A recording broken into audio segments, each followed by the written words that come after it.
ته لږه ترقي وکړه، څو روپۍ در سره وشوې، ته بیا مشر ورور ته وایي چې تا ما دپاره څه کړي دي؟ ته څوک یې؟ ته نه پوهېږې؟ بیا خو ته ډېر رذیل انسان یې، ډېر دوس انسان یې، ډېر ناشکره انسان یې، ډېر بېغیرته انسان یې. تا د خپل ورور هغه تکلیفونه، هغه سختې هېرې کړې. مشر ورور په منزلې د پلار وي، ته د پلار په شان د مشر ورور قدر احترام کوې. نن چې ته سړی یې، تا سره 2 روپۍ دي، تا لږه ترقي کړې دی، دا د مشر ورور برکت دی. مشر ورور په تا خرچې کړي دي، ته خپل بچي په شان ته رالوی کړی.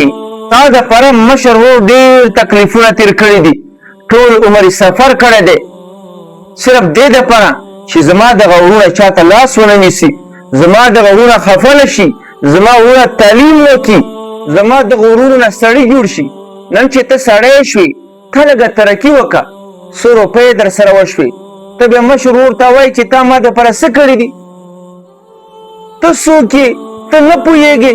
بیا خو ته ډېر رذیل انسان یې، ډېر دوس انسان یې، ډېر ناشکره انسان یې، ډېر بېغیرته انسان یې.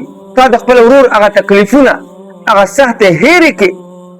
احسان خو خود نه منې چې مشر ورور پسې خبرې کوي چې تا ما دپاره څه کړي دي.